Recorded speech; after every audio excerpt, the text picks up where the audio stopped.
Can you just break down what the bill is that's now moving to the Senate about this TikTok ban? Sure. Well, I supported the bill yesterday to really ask TikTok to divest, and if they don't divest, then we'll ban them in the United States. And let me just set a few things straight.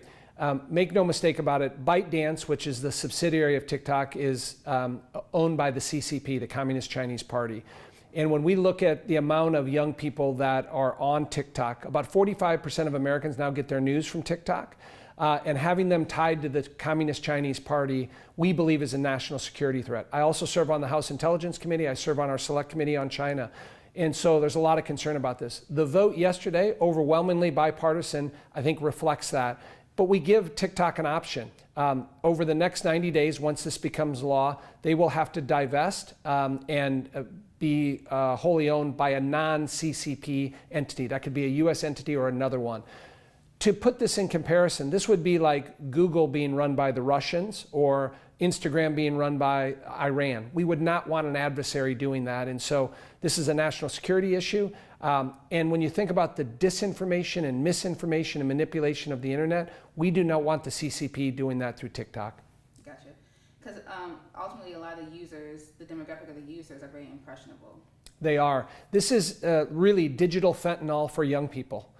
In terms of the addicted nature of this, but also the way that it's manipulated, the misinformation, the disinformation. We just saw in the country of Indonesia, where TikTok is popular, the manipulation of the elections there in terms of siding with one of the candidates there that was pro-China, pro-CCP. You think about how important our elections are this particular year, we can't afford to have an entity like TikTok that's owned by the CCP, manipulating our elections, influencing our young people, and also having a backdoor to all of our data. Our data is important, and being able to harvest that data by an adversary like China, I think is problematic, and that's why, again, you saw the bipartisan support. So we passed it yesterday. It'll now go over to the Senate, and hopefully it'll be signed by the president. Do you have any idea of how the Senate is, what they're thinking about? Have you heard from the leader about his position? I think the more the senators look at how problematic this is for our country and for young people and the manipulation, I think it will pass. So we'll see what happens. They're going to take their time. I think in the next 2-3 weeks here, they'll have a vote, and I'm optimistic it'll pass. And then President Biden said he was going to sign it. Yes, he did. Right.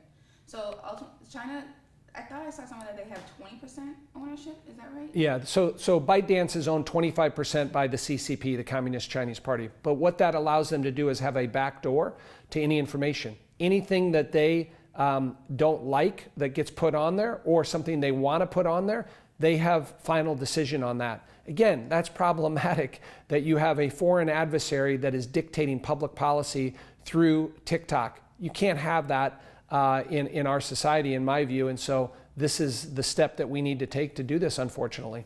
Gotcha. So it's only that 25% that technically needs to be sold? Correct. Okay. And it could be anyone, US-based or anywhere else, just not the Communist Party? Well, we just want to make sure it's not owned by a state-owned enterprise or by a country. It has to be owned by a private sector entity. We lay out in the legislation the specifics on how they can do the divestment. They know what they need to do. They've been told what they can do. They haven't complied with that. Again, being tied and being owned by the CCP is the problem that we want to address here, and there's plenty of ways to do that. And then when it comes to, I know TikTok is putting out information, like you just mentioned off camera, about to reach out to you guys. Can you talk about how many people have reached out to your office and kind of what your constituents are saying? Well, we've received a lot of outreach, but most people that are don't even understand what a bill is, what legislation is. TikTok has went on this mission of having their users reach out to members of Congress. So my office in DC was inundated over the last few days on that. But you know, from my perspective, I go back to the merits of this bill and the concern I have with the Communist Chinese Party and what they want to do, and the manipulation of young people and what this does. This is digital fentanyl for young people that needs to be stopped. And so even with that outreach, you know, I've been transparent and been open about we need to remedy this problem, and that's what we're doing here. The last point that I will make is, serving on the Select Committee on China, which is a bipartisan committee, what we have found is China has a plan to replace the United States, and they're working at that every single day. Now, TikTok is very minor compared to that, But the sooner we wake up to that and figure out how do we win the strategic competition against China and how do we expose the malign activities of the CCP, that's really what we're doing as part of TikTok, but also as part of our select committee. So it's not it's not TikTok itself, the outreach, the posting, the business, the numbers, the help. It's not that part that's upsetting. It's the owners. Yeah, but What they're doing with that information. I think what's concerning is the ability to manipulate the content that goes on to TikTok, and the ability to manipulate that and then to harvest that information. For instance, if someone does a TikTok video that's critical of Xi Jinping or the CCP, you're never going to see that on TikTok because they restrict that. In our country, we allow freedom of speech. You shouldn't be having an adversary dictating what we see and what we don't see. And then more importantly, how they dictate public policy or our elections with misinformation or disinformation.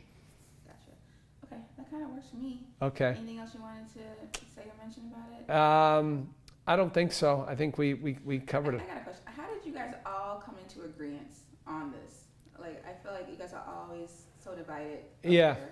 How did you guys get, what was it, 400 people? Yeah, well, we had about 350 that voted on it. I think it was a reflection. The Select Committee on China that I serve on is a very bipartisan committee. And so we, early on, before we introduced the legislation, this wasn't some knee-jerk reaction. We took a thoughtful approach on this. We tried to talk to TikTok and let them know what we're going to do, and they should make the right decision. They decided not to do that. But I think when you talk to individuals and you show the ramifications and the direct connection to the CCP and what they're trying to do to manipulate, again, things in our government, manipulate things related to the election, those are really problematic for Republicans and Democrats and independents. And again, this is digital fentanyl for young people in terms of the effect that it has. We think that's problematic. Now, they can divest and sell to a U.S. entity or another private sector entity and continue to do what they're doing, but not with the Communist Chinese Party dictating the content or lack of content on the site. Perfect. Okay, that kind of works for me. Thanks. Thank you.